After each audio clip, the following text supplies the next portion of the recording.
Hello dear students, welcome once again. तो कल आपने पढ़ा था ग्रामर का डेफिनेशन, सेंटेंस का भी डेफिनेशन आपने पढ़ लिया। शायद आप लोगों को अच्छे से समझ आया होगा। जो जिनको समझ में नहीं आया वो ग्रुप में भी अपना क्वेश्चन शेयर कर सकते हैं। तो आज हम कंटिन्यू उसी कल के टॉपिक को हम स्टार्ट करेंगे, कंटिन्यू करेंगे कि सेंटेंस से आगे। तो सेंटेंस के बाद हम आज नेक्स्ट टॉपिक स्टार्ट करेंगे, components of sentence. Components of sentence यानी कि सेंटेंस किन चीजों से बनते हैं। कंपोनेंट्स मतलब कोई ऐसा चीज जिससे कोई चीज नया चीज बन जाए। तो उसी तरह से जो आपका सेंटेंस है वो किन चीजों से बनते हैं। मैं अगर ना पार्ट्स की बात करूं ना टाइप्स की बात करूं, कंफ्यूज नहीं होना, ना टाइप्स की बात करूं ना पार्ट्स की बात कर रहा हूं, फिलहाल मैं कंपोनेंट्स की बात कर रहा हूं। किन किन चीजों से आपका एक सेंटेंस बन सकता है। तो these are the components of sentence. यानी कि एक सेंटेंस के अंदर वर्ड्स भी होना चाहिए, फ्रेज भी होगा, क्लॉज भी होगा और पंक्चुएशन मार्क तो मस्ट है। पंक्चुएशन मार्क के बगैर आपका कोई भी सेंटेंस कंप्लीट सेंटेंस नहीं होगा। क्योंकि मैंने कल भी आपको डेफिनेशन में कहा कि जो रेगुलर सेंटेंस होते हैं वो कैपिटल लेटर से स्टार्ट होगा और फुल स्टॉप, क्वेश्चन मार्क और एक्सक्लेमेशन मार्क जो कि पार्ट ऑफ पंक्चुएशन मार्क्स है, तो इन चीजों पे एंड होगा।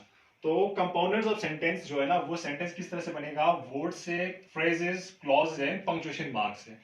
ठीक, कंपाउंडर सेंटेंस है। तो इनमें से मैं एक एक करके आपको पढ़ाऊंगा। फर्स्ट है आपका वर्ड्स, यानी कि वर्ड्स किसको कहते हैं।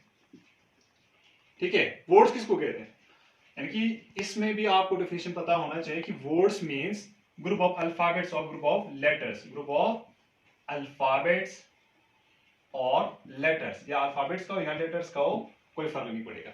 कौन सा होते हैं अल्फाबेट्स और letters, A to Z, these are the alphabets और लेटर्स। तो आपका जो वर्ड्स होते हैं वो भी अगेन ग्रुप ऑफ अल्फाबेट्स ही होते हैं। जैसे हमने कल सेंटेंस में कहा था कि sentence, what is sentence, group of words. इसी तरह से what is word, group of alphabets. तो वहां भी हमने कहा था कि ग्रुप ऑफ वर्ड्स काफी नहीं है, बल्कि एक अरेंज तरीके से, उसमें सिस्टमेटिक तरीके से अरेंज होना चाहिए।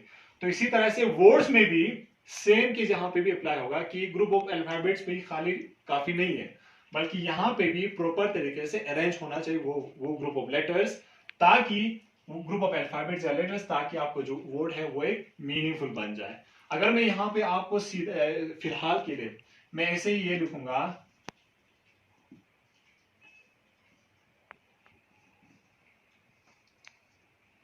ये भी एक ग्रुप ऑफ अल्फाबेट तो है, ग्रुप ऑफ अल्फाबेट ये भी है, लेकिन यहाँ पे इसका कोई मीनिंग नहीं है। इंग्लिश में इसका कोई मीनिंग नहीं है, खाली ग्रुप ऑफ वर्ड्स से ये आपको नजर आएगा।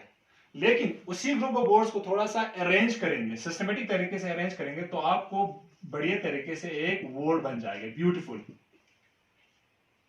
तो इस वर्ड से आपको आइडिया मिलेगा, इस वर्ड से आपको थोड़ा सा सेंस मिलेगा, पता चलेगा कि एक्चुअली वर्ड होता क्या है। खाली group of words, group of alphabets ये भी नहीं है, ग्रुप ऑफ लेटर्स ये भी नहीं, क्योंकि ग्रुप ऑफ लेटर्स अगर अल्फाबेट, ग्रुप ऑफ लेटर्स या अल्फाबेट को हम वर्ड कहेंगे तो इस हिसाब से ये वर्ड नहीं है। तो इसी तरह से वर्ड्स क्या होते हैं, वर्ड्स एक ऐसे ग्रुप ऑफ अल्फाबेट्स होते हैं विच रिप्रेजेंट करते हैं। ठीक है, ग्रुप ऑफ अल्फाबेट भी होते हैं, साथ साथ रिप्रेजेंट समथिंग, रिप्रेजेंट समथिंग, यानी कि किसी चीज को रिप्रेजेंट करते हैं। फॉर एग्जाम्पल अगर मैं कहूंगा bat, BAT, bat, bat means बल्ला।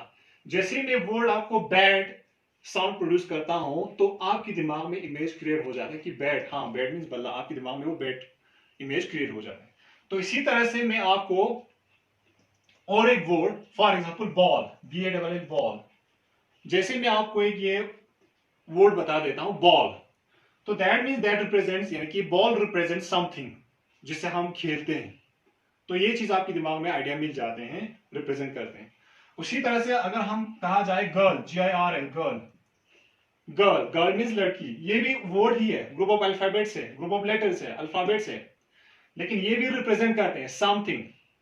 जैसे कि हमारे सोसाइटी में मेल फीमेल है, गर्ल्स है, बॉयज है, उसमें से अगर मैं गर्ल बताऊंगा तो आपके दिमाग में एकदम से आइडिया मिलेगा कि हाँ भाई गर्ल मीन्स दैट, यानी कि फीमेल, कोई फीमेल रिप्रेजेंट करते हैं, किसी फीमेल को रिप्रेजेंट करते हैं।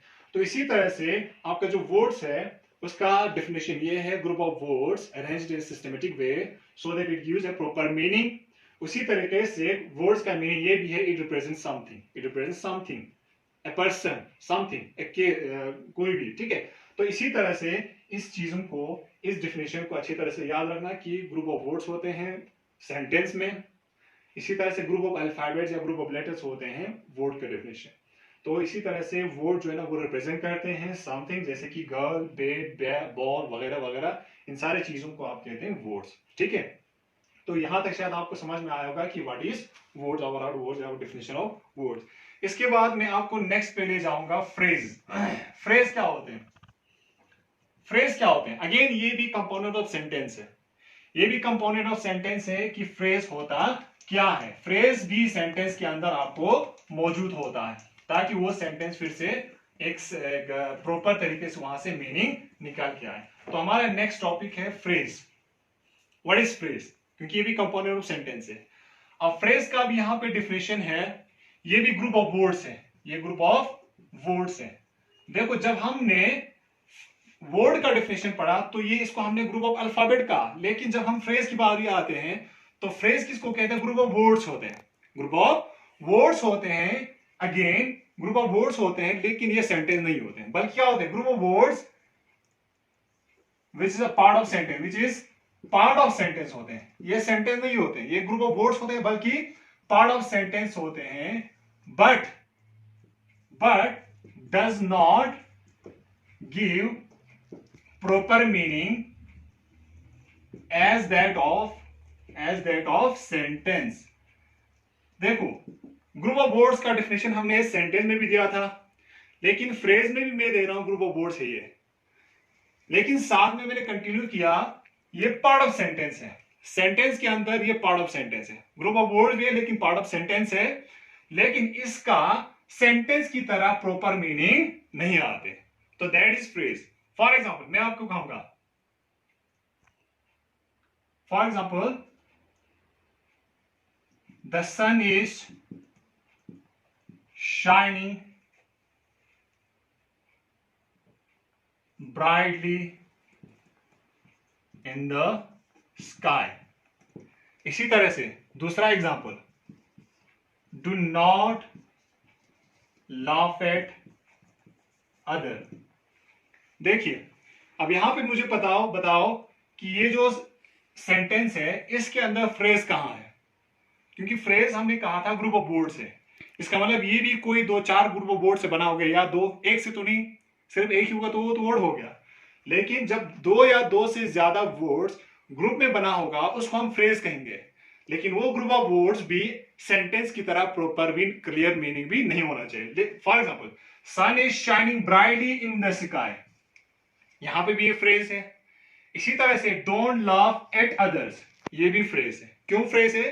क्योंकि यहां पे भी और यहां पे भी ग्रुप ऑफ वर्ड्स है। यहां पे भी देखो एट अदर्स, दो ग्रुप ऑफ वर्ड्स यहां पे है, ग्रुप ऑफ वर्ड्स है, दो वर्ड्स है। इन द स्काई भी यहां पे भी ग्रुप ऑफ वर्ड्स है। तो इसी तरह से ये ग्रुप ऑफ वर्ड्स जो है ना वो पार्ट ऑफ सेंटेंस होते हैं, ये सेंटेंस का सिर्फ पार्ट होते हैं, ये सेंटेंस नहीं होते बल्कि सेंटेंस का पार्ट होते हैं, ताकि ये सेंटेंस को हेल्प करे अपना मीनिंग क्लियर करने के लिए। ठीक है, तो ये होते हैं फ्रेज और ये होते हैं वर्ड्स। डेफिनेशन थोड़ा सा फर्क है, और फ्रेज और सेंटेंस में ज्यादा आपको कंफ्यूजन होने की जरूरत नहीं है। अगेन फ्रेज भी ग्रुप ऑफ वर्ड्स ही है सेंटेंस की तरह, लेकिन ये सेंटेंस की तरह कंप्लीट मीनिंग नहीं देते हैं, ये पार्ट ऑफ सेंटेंस होते हैं। सेंटेंस के अंदर ये थोड़ा सा पार्ट होते हैं, थोड़ा सा एक उसका ग्रुप होते हैं, पार्ट होते हैं, ताकि वो सेंटेंस के अंदर मीनिंग, प्रॉपर मीनिंग क्लियर करने के लिए वो हेल्पफुल होते हैं। तो ये चीजें आपको याद रखना, फ्रेज क्या होते हैं और वर्ड्स क्या होते हैं और सेंटेंस क्या होते हैं। ठीक है, थैंक यू। यहां तक शायद आप लोगों को समझ में आया होगा। तो आगे कल शायद हमें टाइम मिले तो नेक्स्ट स्टार्ट करूंगा टाइप्स ऑफ सेंटेंस। फिलहाल के लिए मैं शायद आपको ये भी पता चलेगी कि क्लॉज और पंक्चुएशन मार्क मैं यहाँ पे डिस्कस नहीं कर रहा हूँ। क्यों नहीं कर रहा हूँ? क्योंकि ये अगेन ये एक बहुत बड़ा लंबा टॉपिक है। क्लॉज मैंने अभी शायद आपको सेंटेंस में पढ़ा था, सेंटेंस में भी बताया था कि ये खुद ही एक बहुत बड़ा टॉपिक बन जाते हैं। इसमें टाइप्स आते हैं, इसके फर्दर टाइप्स होते हैं, डिपेंडेंट क्लॉज होते हैं, इंडिपेंडेंट क्लॉज होते हैं, डिपेंडेंट की भी अलग टाइप्स और इंडिपेंडेंट में भी बहुत सारे होते हैं। तो इसी तरह से पंक्चुएशन मार्क तो आपको शायद पता होगा 15-16 से ज्यादा उसमें पंक्चुएशन मार्क्स होते हैं। तो ये बहुत बड़ा लंबा टॉपिक है, इसलिए हम एक अलग सा टॉपिक निकाल के, अलग सा क्लास निकाल के मैं इन दो चीजों को आपको पढ़ाऊंगा। सिर्फ फिलहाल आप ये याद रखना कि कंपोनेंट ऑफ सेंटेंस में वर्ड्स होते हैं, फ्रेज होते हैं, क्लॉज होते हैं और पंक्चुएशन मार्क्स होते हैं, और इनमें से वर्ड क्या होते हैं और फ्रेज क्या होते हैं ये आपको अच्छी तरह से याद रखना है, आगे आपको काम आएगा। और हो सके तो अगर हमारा नेक्स्ट टॉपिक या नेक्स्ट लेक्चर अगर देना हुआ तो हम कल से स्टार्ट करेंगे टाइप्स ऑफ सेंटेंस, फिर उसके बाद पार्ट्स ऑफ सेंटेंस। सबसे पहले हम पार्ट्स ऑफ सेंटेंस पढ़ेंगे, फिर उसके बाद टाइप्स ऑफ सेंटेंस पढ़ेंगे। तो इसी तरह से हम कंटिन्यू करेंगे इंशाल्लाह। फिलहाल के लिए यहाँ तक काफी, आप इनको अच्छी तरह से याद रखना, और जिनको भी समझ में नहीं आती इन चीजों के बारे में वो आप ग्रुप में या इसी तरह से पर्सनल मैसेज भी करके इन सारी चीजों को डिस्कस कर सकते हैं। Thank you.